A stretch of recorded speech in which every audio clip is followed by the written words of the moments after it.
অনুগ্রহ করে বলবেন যে আপনি কেন উপদেষ্টা হলেন না? দেখুন এই বিষয়টা নিয়ে সোশ্যাল মিডিয়াতে যেভাবে আলোচনা চলছে আমি অনেকটাই বিব্রত। বিশেষ করে অনেকে লেখালেখি করছেন, অনেকগুলো মিডিয়াতে উঠে এসেছে।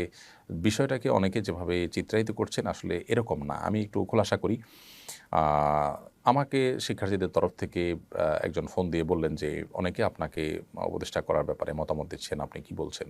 আপনার মতামত কি?" আমি তখন পরিষ্কার জানিয়েছি, "দেখেন আমি এটার জন্য নিজেকে উপযুক্ত মনে করি না। এর চাইতে অনেক উপযুক্ত মানুষ আছেন আলহামদুলিল্লাহ।" তখন আমি কয়েকটা নাম প্রস্তাব করি। এর মধ্য থেকে তারা আ বিভিন্ন ক্রাইটেরিয়া বলেন। সেই ক্রাইটেরিয়ার আলোকে ডক্টর আহমদ খালেদ হোসেনের নাম বলি। তখন তারা উনার নাম্বার চান, আমি নাম্বার দেই।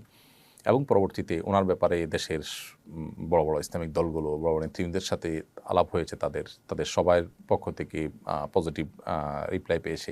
পরবর্তীতে তিনি নির্বাচিত হয়েছেন আলহামদুলিল্লাহ। তো আমাকে এখানে চূড়ান্ত করে ফেলেছেন তারা। তারপর আমি ডিনাই করে ফেলেছি। আমি এত মহানুভব আ মানুষ বা এত মহান মানুষ আসলে না।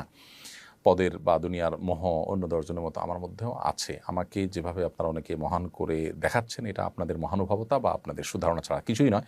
কোনো ক্ষেত্রে এটি কিন্তু বাড়াবাড়ি বা অতিরঞ্জনের পর্যায়ে চলে গেছে। আমি নিজেই আসলে কিছুটা বিব্রত।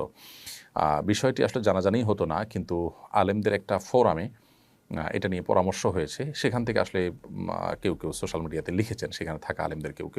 আবার আ এটা যখন আমার সাথে ফোন আলাপ হয় তখন সামনে কয়েকজন ভাই ছিলেন। এখান থেকেও জানাজানি হয়েছে।